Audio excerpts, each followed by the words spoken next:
Good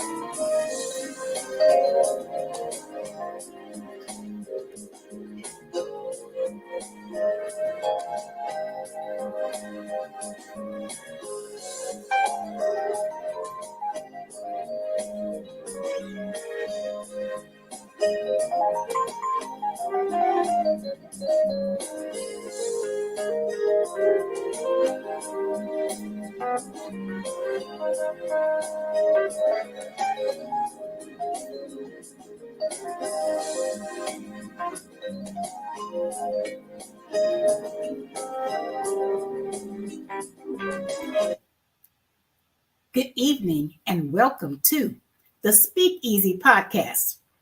I am your host, Constance Willard, and November is National Caregivers Month. And so here at the Speak Easy for the month of November, we will be saluting our caregivers. Caregiving is such a thankless and a thoughtless role that many of us find ourselves in as we provide care professionally or for those that we love. We sometimes feel isolated. We sometimes feel alone. But I want to reach out to every caregiver out there to let them know that you're not alone. There is help available for you. We want to empower you and educate you so that you can be the best caregiver that you are, at the same time strengthen and maintain your own self-help. Because if you are an empty vessel, you are unable to pour into others. And so today we have a great show planned. First guest, I have Jasmine Kelly Stephens. And Jasmine is a holistic health coach. And she's going to come and she's going to share on healthy eating tips, how to avoid emotional eating, and just to give some good resources on how to eat healthy and live better. And so I am going to bring Jasmine up right now. Good evening, Jasmine. How are you?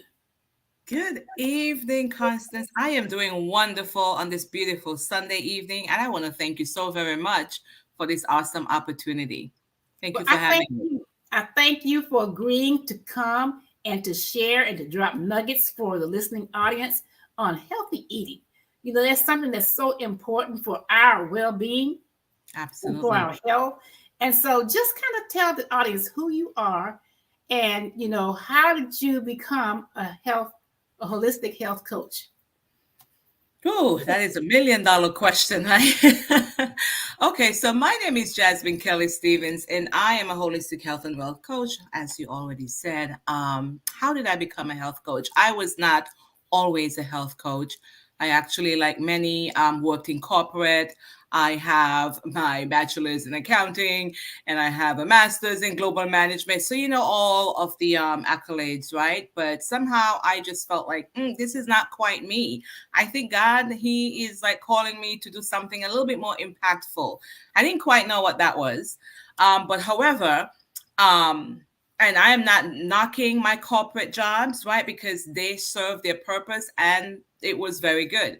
And one of the benefits that my corporate job had was, hey, we get to work with a personal trainer for a very, very small fee. And I jumped for that opportunity.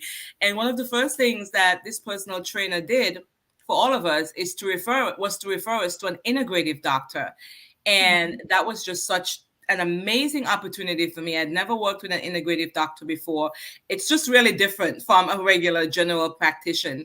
And just the whole process with this integrative doctor, it was transformative. And I was so impressed because I was already like seeing, positive changes in my life. I had made a few changes that he recommended, and they were all just showing up, and I was really just enjoying the experience. And I remember one day when I just was like, I was still in my corporate job, and it was time for me to figure out, okay, what is that thing that I need to do? And I remember having the conversation with him and said, I want to do something like what you're doing. I just love how you've transformed my life. You're doing the same thing to everybody. And that's what I love. I love health and wellness. I want to do something.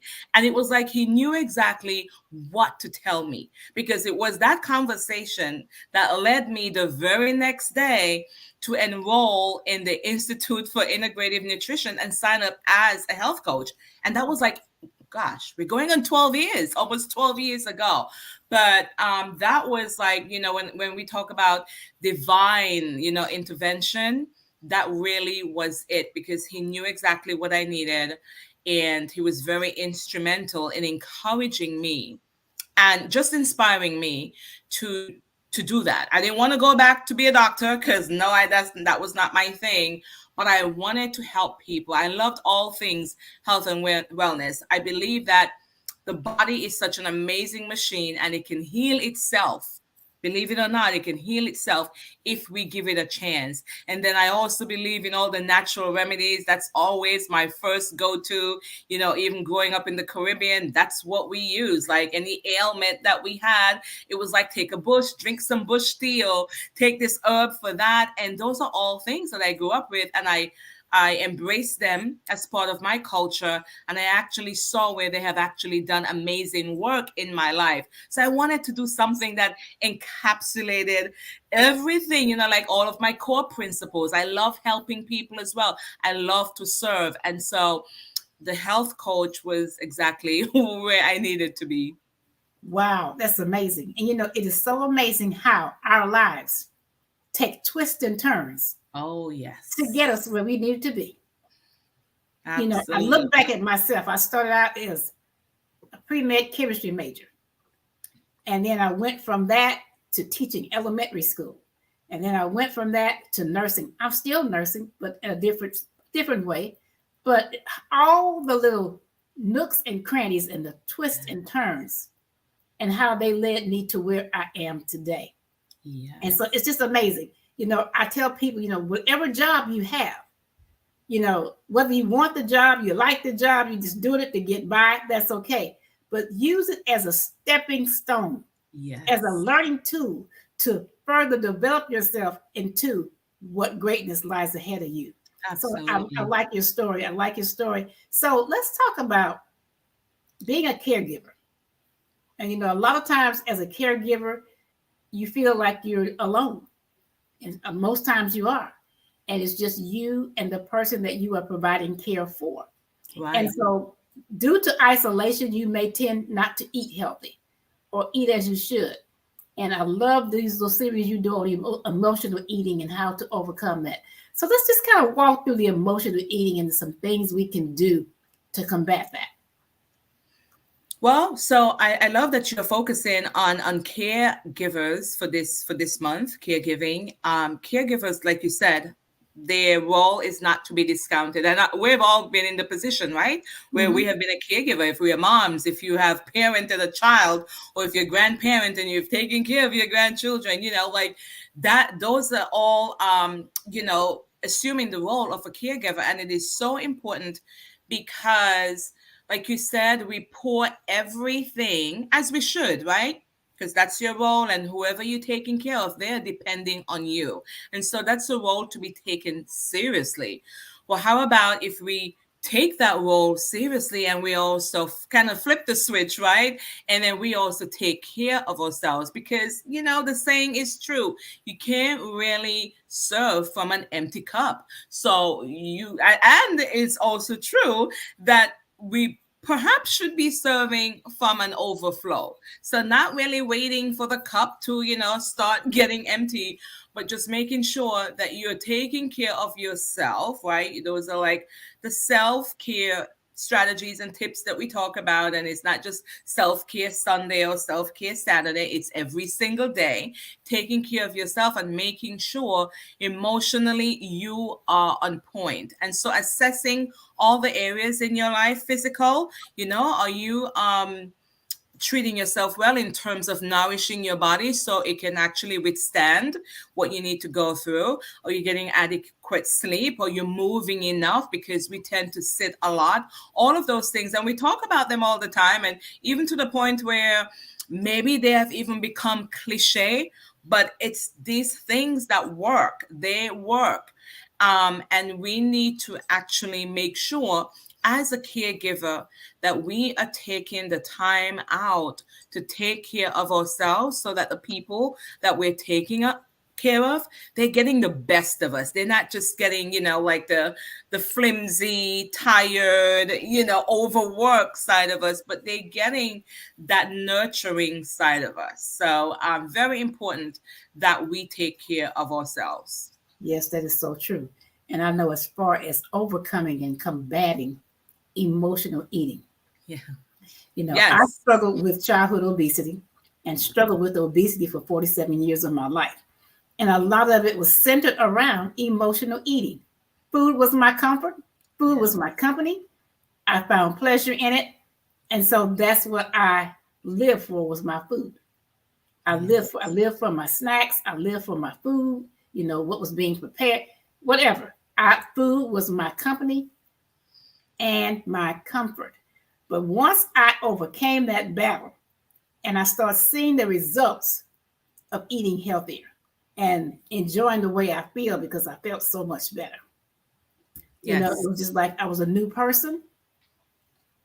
I can advise anyone, if you're struggling with emotional eating, whether you're overweight or not, because you got some people who are of a good weight and they still eat emotionally. Yes. Come up with some ways to overcome that and stick to it, and do it as a lifestyle. Yes. Not a diet, but a lifestyle. So Right. what tips do you have to offer to someone who may be struggling with emotional eating? Okay. So I, like you, I can definitely attest to the fact that I was an emotional eater as well. As a matter of fact, I would say it goes back like 30 plus years. And for me, when I sat down and figured it out, how it all started, which is also one of the reasons I was working, seeing the integrative doctor, I didn't realize that I had a problem with like sweets, with cravings. And when I really went back, it really stemmed back from when I was a kid. Like I had a sweet tooth, a particular sweet treat that I would always, resort to. That was like my safe haven. And I would remember like hiding sometimes and eating it because I didn't want anyone to see me. But that was my thing. And like fast forward into adulthood, it became even more severe. Like I was a sweet tooth.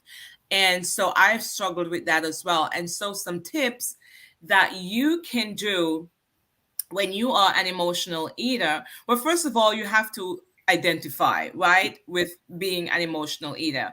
And maybe and some people don't want to, because it's so sensitive.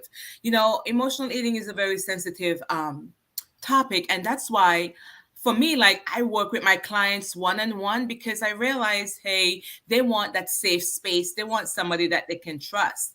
So you really need to just sit down and figure out what is going on. Like, what are the emotions, right? You got to check in with yourself. So that would probably be like self-connection, right? What is it that you are feeling? Right? The emotions that you're feeling, and what are you needing at this time? A lot of the times the emotions can be so painful, right? Maybe resentment or anger or whatever it is that we're feeling, that we don't really want to feel the emotions. So instead what we do, we bypass that emotion. Like I can't deal with that right now. And so what we do, right, to deal with that, we grab the food. And so food is like it's soothing, right? We're using it as a soother. And so what we need to do is realize, sit back, give yourself a few minutes, check in, just like a mechanic will check in on his car, or you would check in on your car. The red light comes on, that's a signal. We get signals too, but we bypass them. Very, very important that you are giving yourself that nurturing care and the benefit of a doubt, right? We all need at least 5 to 10 minutes a day. I mean, we have 24 hours, and imagine that sometimes we don't really give ourselves like a good amount of time to check in with ourselves. And so it starts with that, the self connection, check in with yourself, and then begin to figure out what is it that you are needing at that time. A lot of the times, if we really sit with it, it's not the food that we're needing at the time, because we may not necessarily be hungry, right? But we still want the food because we want to bypass and we don't want to feel that whatever that emotion is. So very, very important. And then you also have to set yourself up for success. And what I mean by that, when it comes to food, right? Because if you know that you are a sweet tooth, and if you know that certain things trigger you, until you have a different strategy in the meantime, because I wouldn't say, okay, getting rid of the food is the ultimate strategy, but as you are working on yourself and working to get to the point where you can literally walk past a cookie and not even think about it, right? That is the whole, that's where we want to get to, the point where we want to get to. But in the meantime, set yourself up for success. So if you know that certain things are gonna trigger you, then just don't when you go to the store, leave it on the shelf. Don't even buy it and bring it home, right? Because you know, if you bring it home, come on, we're only human. You're gonna want that thing, and the first time you feel an emotion, a sensation, you're gonna be like, okay, because the brain, remember the brain is just such an amazing thing, but the brain loves habit. So while you're working on developing a new habit, and we also talk about habits a lot because it's really replacing those habits with new ones, right?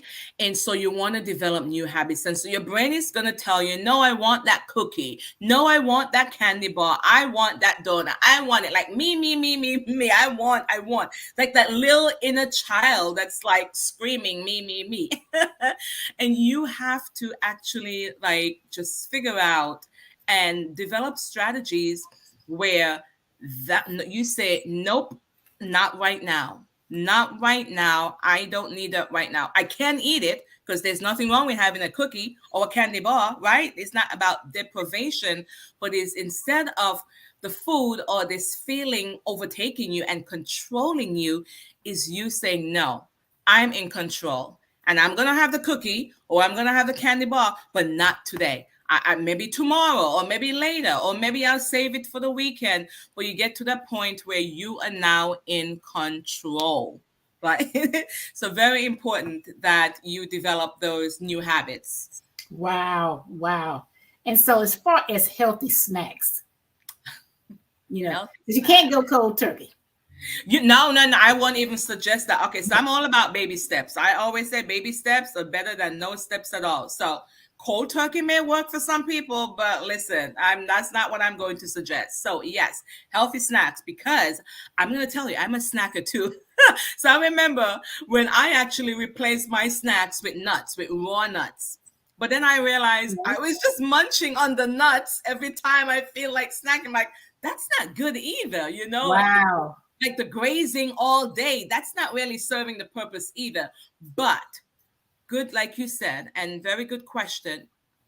It's good to start out at least replacing your snacks, if you are a snacker, with healthy alternatives.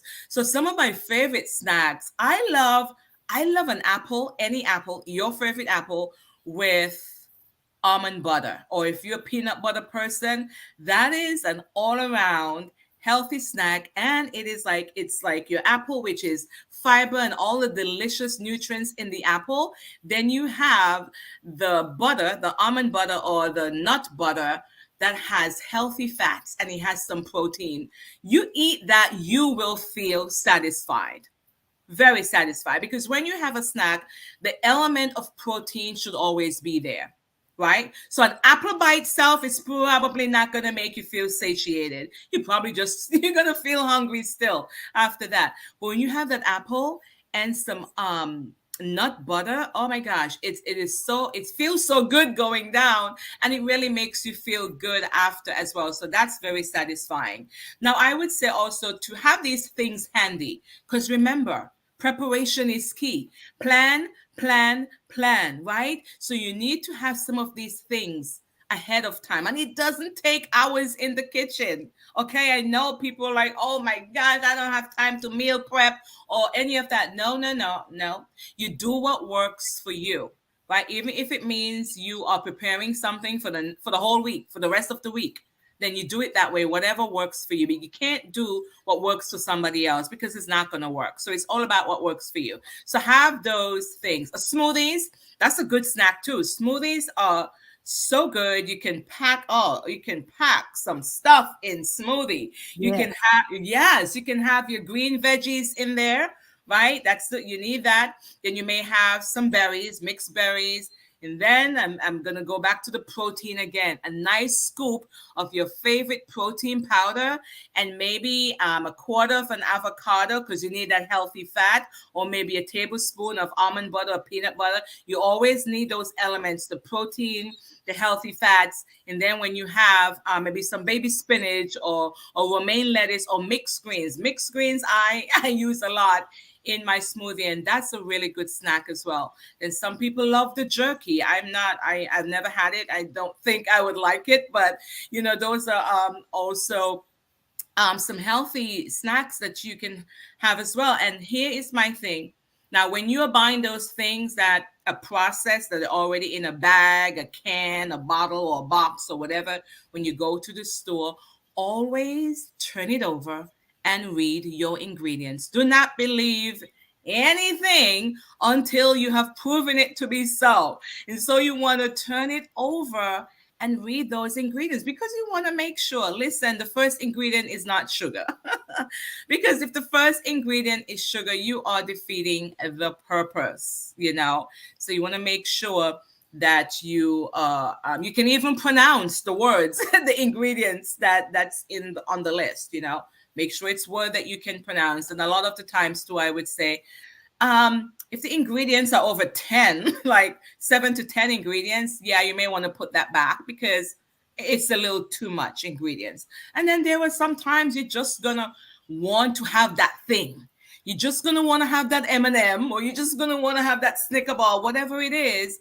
Like, okay, so if that's what you need to have at whatever time you need to have it, but don't make it a habit, right? So remember, we are creating new habits. And so as you are crowding out, and crowding out means that you don't necessarily need to, like you said, you don't necessarily need to go cold turkey. But when you are adding in, say, for example, more water instead of soda, right? And even if you still drink the soda, but you're adding in more water, the tendency will eventually be you may not want to drink that much soda anymore because you're adding in more water, and then you're adding in more veggies and more fruits, and then the tendency, I promise you, if you try it, like you add in those things, eventually you're gonna realize that you are actually getting rid of the other stuff. And that's the best way to do it. Not going cold turkey, but just crowding it out. And that's a word that I borrowed, by the way, from the Institute for Integrative Nutrition, crowding out. But I find that that's actually so much better than going cold turkey. I like that term, crowding out. Yeah. I like that. And I know for me, when I first started my journey, my thing was potato chips. Mm-hmm. Oh, that was my biggest weakness. I don't care what flavor, as long as it was salty and it was a chip. And so what I had to do for myself, because what I was doing was I would buy the family size bag of chips, not the regular one serving size, the family size. And I would eat one of those every day at my desk, sitting at my desk at work. And I would eat that. And so what I had to do to overcome that, I bought some little Ziploc sandwich bags. Yeah. And I would put just a few chips in the bag. And I would take those to work. And I would nibble off of those chips. I'd make that one little bag of chips last all day. And that's how I got over that. Now, I don't even like potato chips because for some reason, since the pandemic, they don't taste the same. So I don't even buy them anymore. And that was my biggest weakness, were chips and Fritos, the chili cheese Fritos. Those were my weakness. I can't stand them now. I can't stand them. So I don't even have chips in my house anymore. Wow. Wow. I just don't. But yeah, it's baby steps, Yes. and especially when you're trying to lose weight. And I tell people all the time, you didn't gain the weight overnight, so it's not going away. And so the modification of behavior is not Yeah. going to happen overnight either. That's a process that you're going to have to build up to. But if That's you right. work toward it, it can happen. It can Absolutely. it can very much happen. And so when you first decided to become a health coach, you know, for yourself personally, Hmm. what place and space were you in even get you interested in that? Um, so like I had mentioned, I grew up in the Caribbean. And so just growing up in the Caribbean, being exposed to, we didn't even call foods organic because I think everything was just organic. I remember that we would use cow manure like as the fertilizer, right? And Mm-hmm. so that's the environment that I grew up in, where like it was herbs and bush and all the things, no medication, just natural food. So I grew up with that. When I came to America at age 16, things change a little bit. You could just go down to the corner store, the bodega, and just buy like a little Twinkie or something. Like, oh boy, I don't need these things in my life, but they were so easily accessible. But working out with the personal trainer eventually, and I was about what age I just turned 30. I was a little over 30 when I started working out with the personal trainer. So here, the personal trainer now is kind of bringing me back to those times that I'm accustomed to. Like, bringing me back to eating wholesome foods because that's what I was raised on. But, somewhere along the way, we kind of lost our way. We go astray and, start eating the things that taste good. And it tastes so good and we eat it more and it becomes a habit. And so for me, it really was him reminding me, and then just going to an integrative doctor regularly, who said to me, okay, here are the things I need for you to for you to eliminate. And one of the things was gluten. Like, okay, let's have some gluten-free grains instead, the buckwheat and the amaranth and all those lovely grains. And so it was really, like I said, I think, God just, when looking back, I see where God just orchestrated every single step, of my life to just get me to the point where I was right back in the space that I knew. And so it was easy for me to do exactly what he prescribed, what the integrative doctor prescribed. So it Wow. was easy for me, but it's not easy for everyone. And that's why I say, every person is unique. And that's why it's so difficult to just have like a cookie cutter program, for people, because I just feel like that's not serving them at the highest level. You have to know the person, you have to know their background, you have to know their core principles. What are those beliefs that they've believed all their life? Why is it they are here at this juncture in their life? And that looks differently for every single person. Now, I hear you mention this about 2 or 3 times, the term integrative medicine. Explain what that is, please. Well, integrative medicine is really just integrating like holistic. So it's holistic health, right? Okay. Yes. So it's a combination of herbs. What is the other word? I cannot even think about it right now. Oh my goodness, I don't remember it. But it's just saying that we are using all these different modalities because, like to what I just said, because of bio individuality. So you're dealing with the person on an individual basis. So what may work for me may not work for you. And so let's look at all these different modalities and see exactly how we're going to integrate it so it can work for you to your specific needs. Wow. Okay. Because I've heard you mention that term at least 3 times tonight. And I was speaking with someone actually the 4th of July.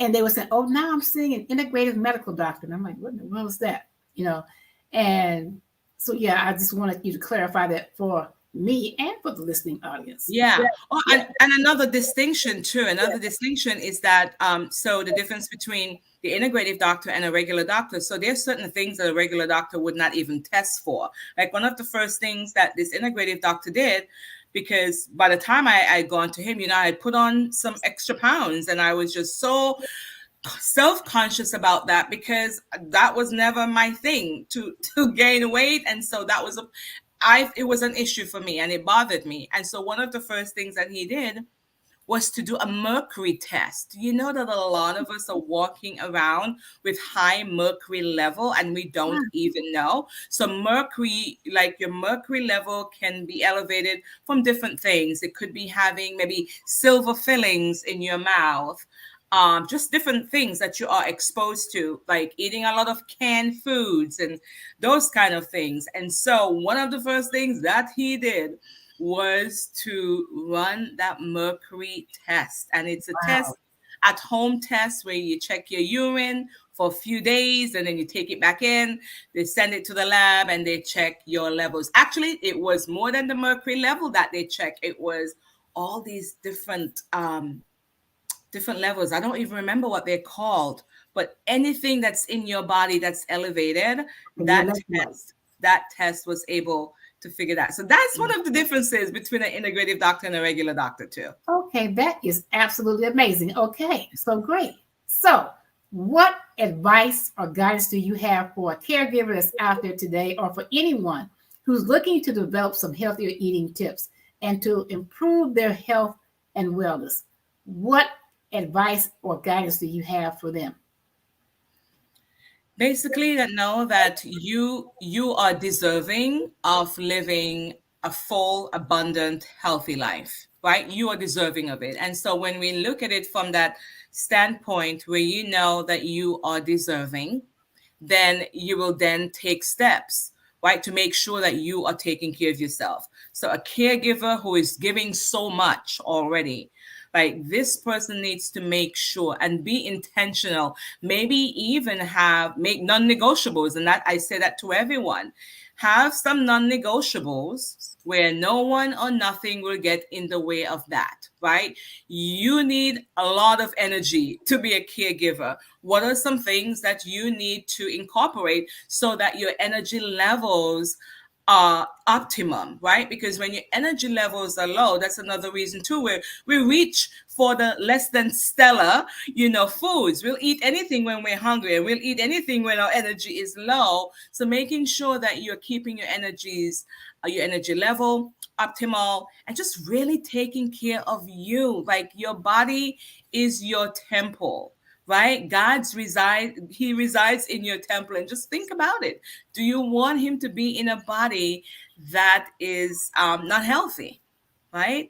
And so just bearing that in mind and taking steps to make sure that you do anything and everything in your power so you can be healthy.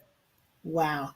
Well, listen, Jasmine, thank you so much for joining us here at the Speakeasy this evening and coming and sharing your wisdom and your knowledge on healthy eating and healthy eating tips. I thank you so much. I thank you. And please come again at any time to the Speakeasy. Absolutely. Thank you so much for offering this wonderful opportunity. You are doing an amazing job. Keep up the great work. And thank you so very much for having me on your platform so I can bless others. Thank you. Thank you so much, Jasmine. Thank you so Thank much. you. And so now we're going to continue our salute to our national caregivers. And so we have some additional guests coming with us. So as I said earlier in the podcast, that November is National Caregivers Month. And we have in the studio with us the CEO and founder of the Global Caregivers Network. Her name is none other than Sherelle D. Mims. And the D stands for Did Not Tell You So. So I'm going to bring her up. Good evening, Sherelle. How are you? Constance. Yeah, I threw that in on you, didn't I? Thank you so much. Did not tell you. Did not tell you so. Okay. Didn't you tell them, Constance? Hey, we told them, they didn't listen. Thank you so much, Constance. It is always a pleasure to come on your podcast. And I'm just so excited, number one, about National Caregivers Month.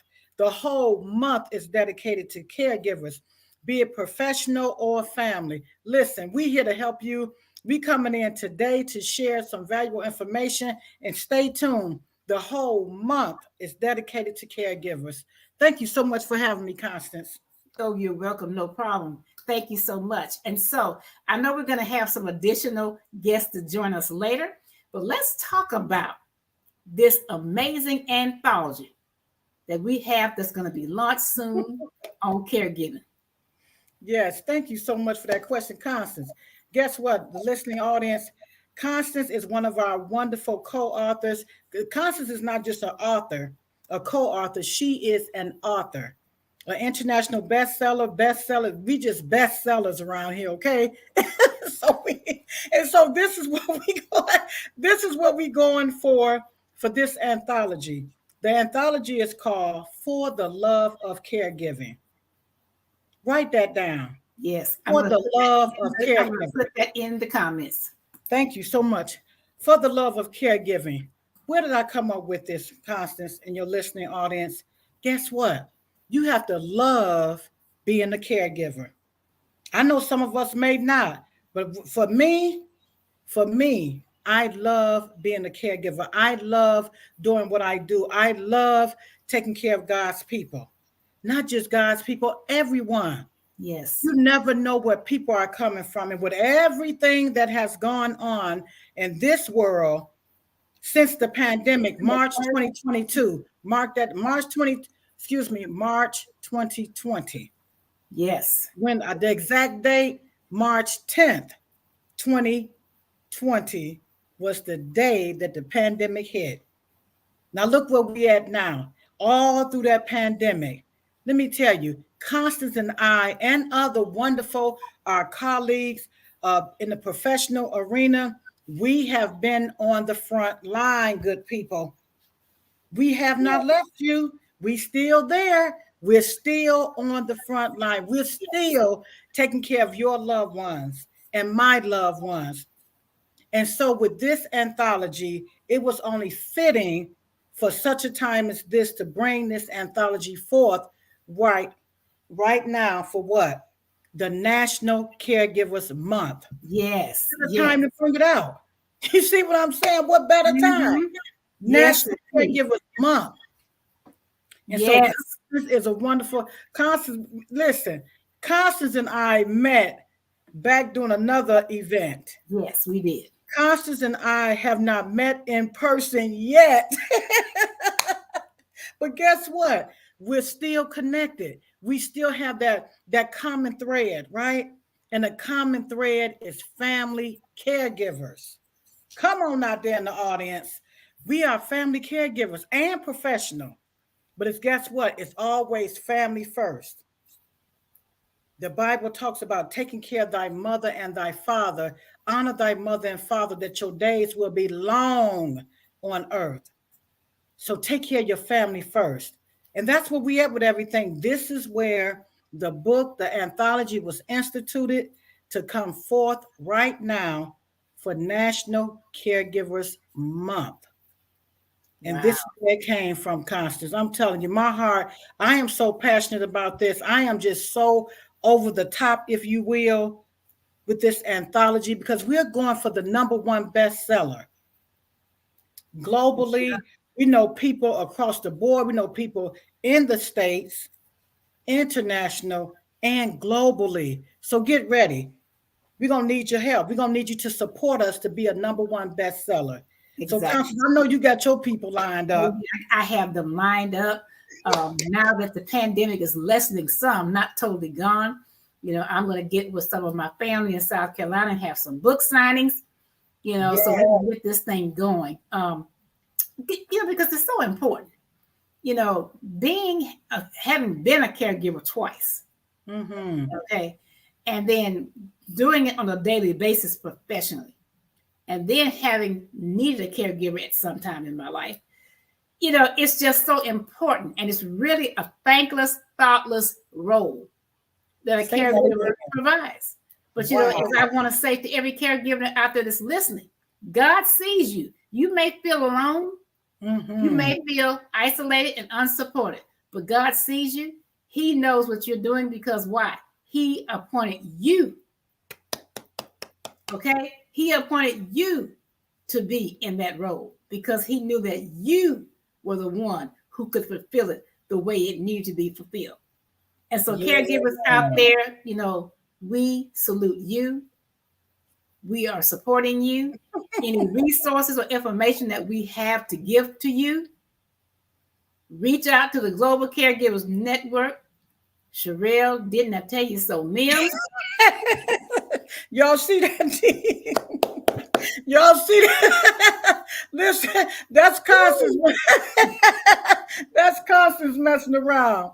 Sherelle, D Mills, and the D is for, say it again, Constance. Did not tell you so. Did not tell you so. That's right. All right.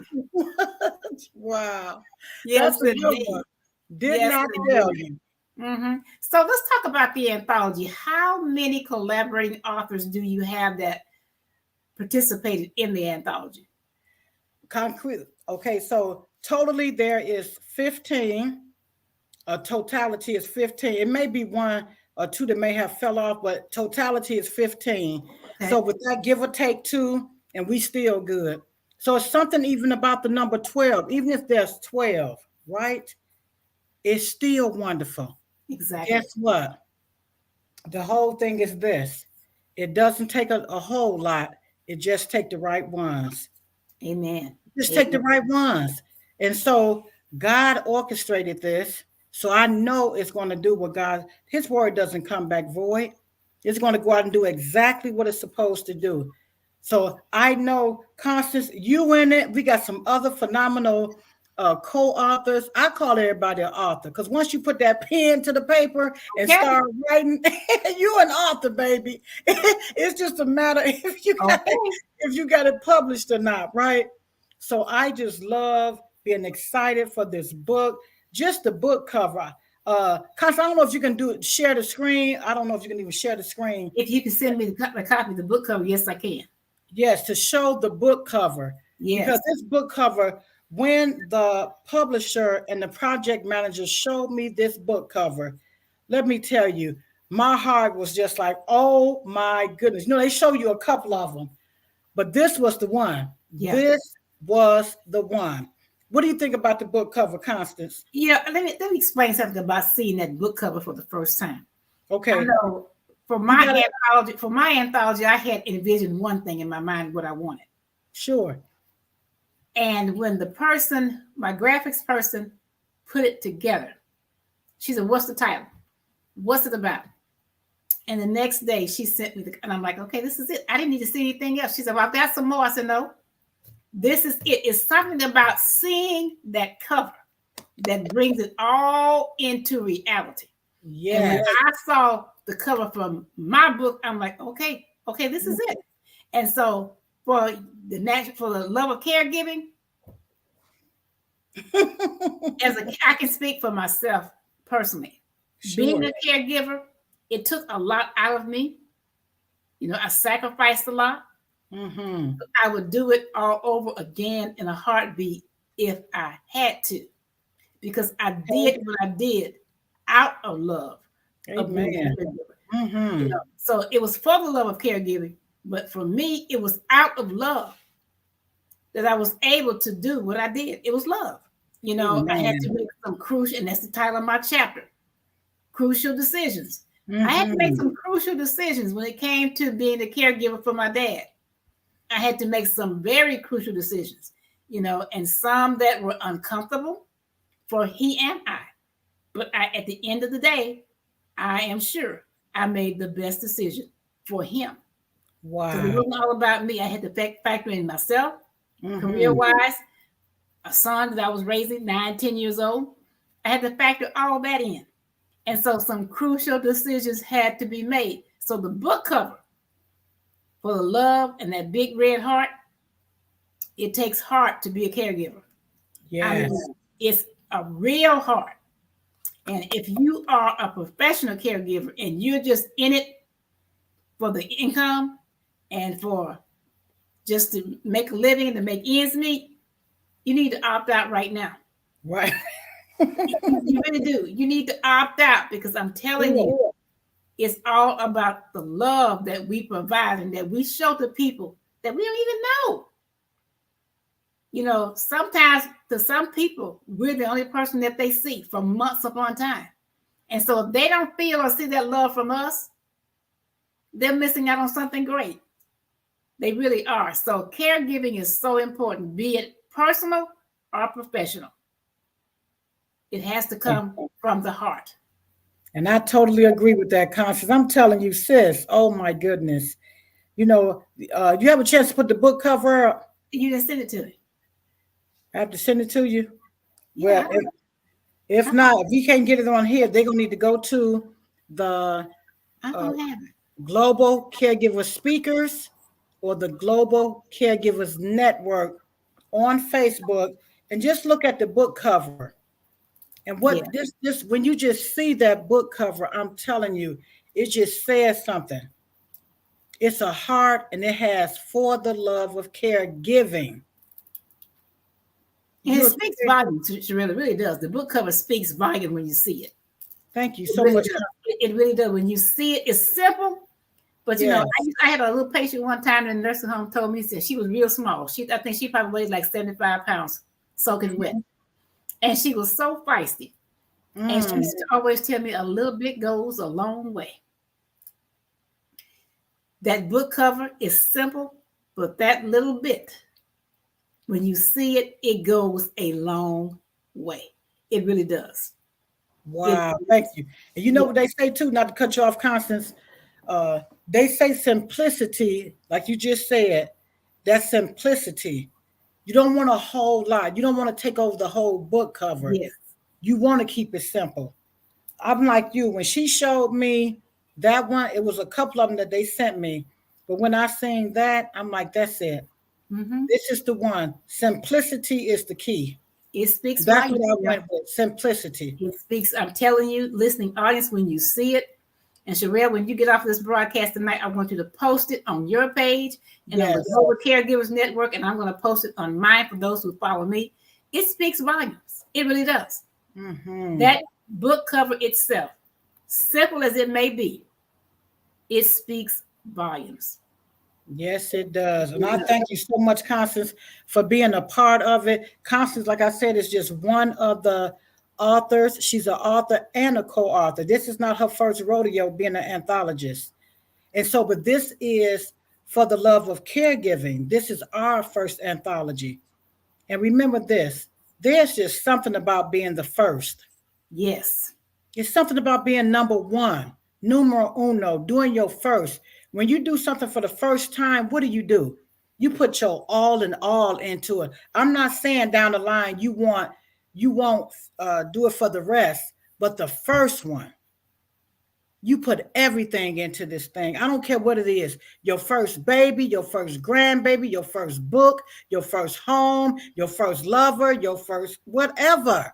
Mm-hmm. Come on, people. When it's your first, it's your first. It's everything, baby. You put everything into it. These love relationships, we know we get all caught up in these. Yes, indeed. In these love relationships, baby, and we put everything into it. This is what we did with this book. We put our all into it. We're talking about wonderful caregiver stories, experiences, what they've been through, and they give you tips and strategies and tools and resources on how to come out of these sometimes stressful situations. We know as a caregiver, it can be stressful. Yes. It can be challenging. It can be lonely. You may have some days of sadness, some days when you're just alone, some days when you just want to throw your hands up in the air and say, you know what? I'm through with it. We feel that way. And those are what? Those are real emotional feelings. Yes. I can tell you from personal experience. I mean, there were a lot of days I was scared. Yes. Because I had to leave my father. Talk about it. I had to entrust him with somebody else because I couldn't be there, And I never forget when I moved from the Midwest to San Antonio. Mm-hmm. And I tried my best to find a house that would accommodate him so I could take care of him at home in my home. Mm-hmm. And it's like everything I tried fell through. And it's like, well, God, what are you telling me? Are you telling me that maybe I shouldn't do this?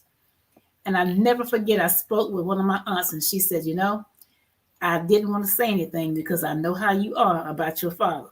She said, but you got to remember, you got to live too. And you still have a child to raise. That's too much for you by yourself. That is too much for you to handle by yourself because your dad is totally dependent on you.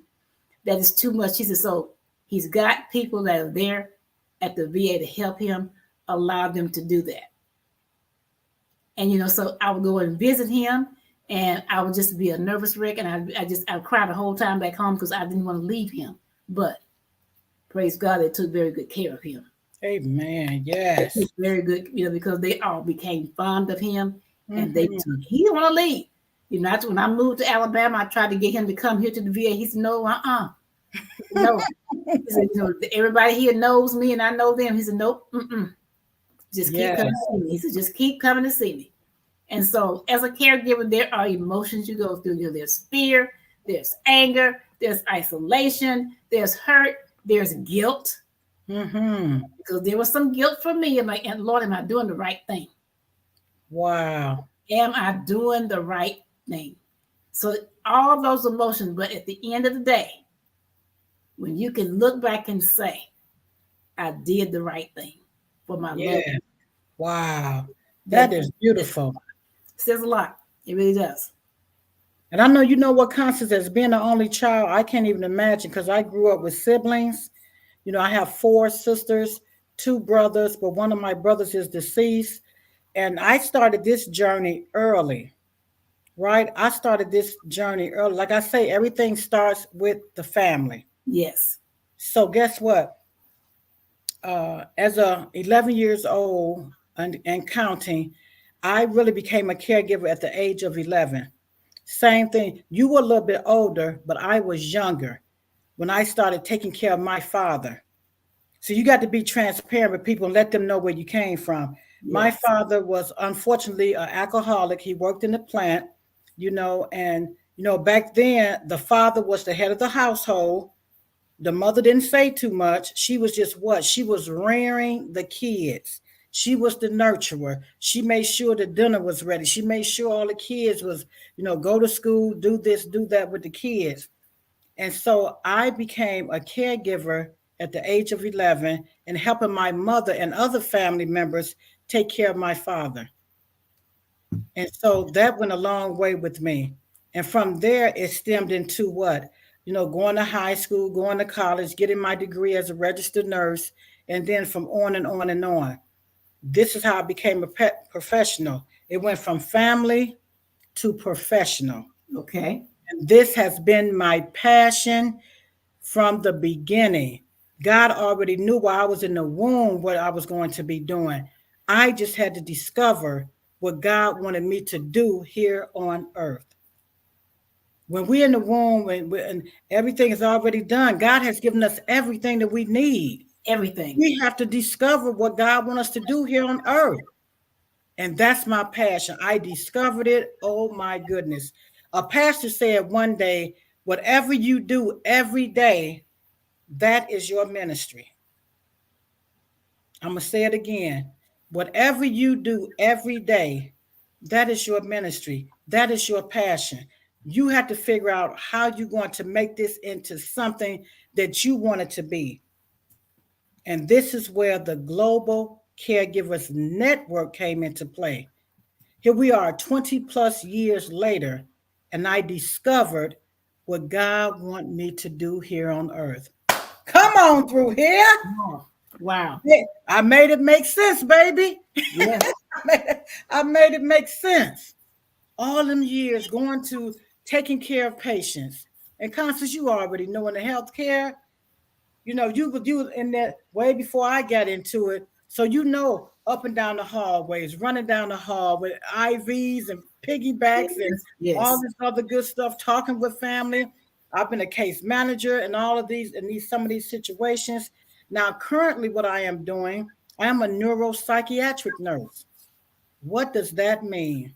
Neuro, dealing with the brain and the spinal cord. But mostly it's the brain when you're talking about psych, Alzheimer, and dementia. And then we got the psychiatric part, everything in between, schizophrenia, antisocial personality, bipolar. I'm dealing with all of that now. This is my calling, mental health now. Wow. Yeah. Yeah. And I can understand that, because in mental health, we see a lot, we deal with a lot. Yes. But, I know for me to take it and combine it in a correctional atmosphere, and we're working with individuals, who maybe if they would have been diagnosed, because I've had several inmates to tell me that someone would have gotten a hold of them by age 13, 14 and properly diagnosed them and got them on the right track, they wouldn't be in prison today. Wow. Because of the poor impulse and the poor decision making. And so they end up in places like that. And so we really, that's again going back to that heart. There you go. And for love of it, if you are not compassionate enough, to deal with someone who, number one, is in a correctional facility, number two, they're mentally ill, and to treat them with the utmost dignity and respect, because guess what? They deserve it just like we do. That's right. They belong to someone just like we do. They have someone that loves them and cares about them just like we do. And as I often tell employees a lot of times, I say, you know what? Be careful how you approach them. Approach them with love and respect, because guess what? The difference between them and us, they got caught. We didn't get caught. That's the only difference. Wow, that is so good, Constance. And so they deserve to be treated with dignity and respect. Absolutely. I make sure when I walk those halls, when I do my site visits, if I see them in the hallway, I greet them. Sure. A lot of them know me by name. I respect them, because they belong to someone and they're human beings just like we are. Now, we have a comment from one of our viewing audience, and he says, a ruby in the hand of a swine is a stone, but in the hand of a jeweler, it's money. Ooh. That says a lot. Wow. That says a lot. A ruby in the hand of a swine is a stone, but in the hand of a jeweler, it's money. That is good. And that is so true. Thank you for sharing that in the audience. Wow. A jeweler sees that money. Yes. They see it as money. So what it's saying to me is that what we do as caregivers and what caregivers around the world do, it has value. Absolutely. Wow. You give of yourself every day and sacrifice. That's value. It has value. It is. And I thought about value when you do it, but it has value to that person you're caring for. Absolutely. And you know what? I always think about what Jesus said at the beginning. We're not going to make this we already been to church today, but even Jesus said he come to serve and not to be served, right? Exactly. I come to serve you. My patients be looking at me like, Sherelle. I'm like, listen, I come to serve you. What do you need? What do you need, baby? They be like, oh my goodness. They just need someone to have fun with them. So what I do, instead of this humdrum weekend, right? When I go in, I take them popcorn. It may be during the weekday, but I take them popcorn. We watch movies. I draw with them. I color with them. Whatever they want to do. Listen, we can't just be so standoffish like you just said and just let the patient just be. There's already nothing to do in these places. Right. So I make the best of it. Yes. For them times I'm with them, they be loving. I'm telling you, we do the popcorn thing. We do the movie thing. We do the color, right? Then in the process of doing all that, guess what? We're talking. We're communicating. I'm finding out what's on their mind. What brought you in here? What's going on? How can I help you? What are you planning on doing when you leave? So you're not planning on being here forever. So what are you planning on doing when you leave? You see what I'm saying? Communicate. Communication is the key. Yes. Find out, and that's in any relationship. And guess what? Even while I'm communicating with them, they're trusting me more. They open Yes. up more. They look forward to seeing me. Same thing with you, Constance. When you go into the prison system, they look forward to seeing you because they know they can trust you. Just that hello and taking that time out to communicate with them made all the difference. My one patient told me, he said, you know what? I know you nice. I know you do things with love in your heart. And that just came from out of nowhere. I was just giving him a bath. Of course, sometimes they act out. I just took the time because he was sweating so bad from his medication they started him on. I just helped him, took off all his clothes, and you know what? I just wiped him down, soaked him down in some water. I washed his hair, combed his hair out for him. That, you know what he did? And then he went to sleep like a baby. All that time, all that hollering he was doing. You know what? It just regrets back to what? Just nurturing them. Yes. Just being kind to them. People can feel your vibes, baby. They feel you when you real and when you not. You know, whether he said it was, he didn't know me, but he spoke the truth. He knew I had love in my heart when I came in there and took care of him. It was just the little things. Washing his hair. He had, did a little extra on himself, cleaned him all the way up from the top to the bottom. And washed his hair and combed his hair and fed him. What did Angela Milo say? What's her name? Angela Milo? Maya Angelou, yeah. What did she say? Quote, I might be paraphrasing it. People don't care nothing about what you do. They want to know that you love them, that they can feel what you're doing. You know what I'm saying? They don't care nothing about what you say, what you do. Exactly. You got to take care of my needs. I need to be bathed. I need to be fed. I need to be loved. That's what they want. Yes. They don't care nothing about all that extra. So they want to know how they want to know how you made them feel. They don't care nothing about all that extra. And Wow. Maya Angelou said it best. People don't care nothing about what you say. I'm paraphrasing. They want to know how you made them feel. Wow. How are you making people feel? How are you making people feel? Do they get anxious when they see you? Do they pull away from you? Do they speak to you? Or do they just run away from you? How do you make people feel? Even as a caregiver. Yes. Michelle Clark in the listening audience says, they may not remember what you say or do. That's it. We'll always remember how we make them feel. Come on, Michelle D. Clark. Right. Okay. That's what I'm saying right there. That's it right there. Yes. They don't care nothing about that. How did you make them feel? So, Sherelle, if someone in the listening audience wants to connect with you and the Global Caregivers Network, how would they find you? You can find me. My listening audience, wonderful. You can find me #1 on Global Caregivers Network. That is a private Facebook group. You can always connect with me in Global Caregiver Speakers. Now, this is our wonderful page where we have caregivers to come to the platform and share their story. You can connect with me and talk about that later. I can give you more details on that. Also, listen, let's connect. Let's talk on the phone. You can call me at 260-218-3377. That number again is 260-218-3377. And also, you can email me, Sherelle, SHERRELL @globalcaregivers.net. Connect with me. You have all my resources. Connect with me. Let me know what's on your mind. I want to talk to you. Let's talk about it. Let's see where you're going with things for 2023. And guess what? Don't forget, we're coming forth this month. Stay tuned for all of the co-authors and myself. We're going to bring this book to you for the love of caregiving. It's coming at you this month, November, for National Caregivers Month, the whole month. Then also, Constance, you can tell about what's going on from here.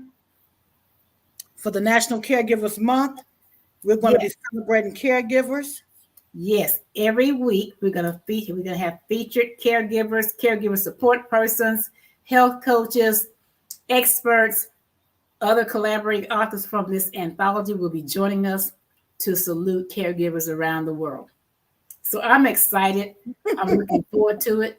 Next week, I will be coming live from London, England, in the UK. Yay! I'm looking forward to it, and we will have the podcast live there. And so if you have some time, join us next week. Sherelle, Mr. Cornell Lewis says, text him your number. Who? He's his text number. Cornell Lewis, he didn't give a number to connect. I'll paste it and put it on his LinkedIn profile. Sure. Message for it. Yeah. But yeah, this has been a great discussion, a much needed discussion. I'm looking forward to the remainder of the month. And even though we observe and salute caregivers in November, it continues, because guess what? The caregiving continues. It continues, it continues, it continues. And so, Sherelle, I want to thank you for coming tonight and sharing. And to the listening audience, I want to thank you for joining us tonight. And until next week, may God continue to bless you richly today, tomorrow, and forever. Good night, everyone. Thank you. Thank you, Sherelle. My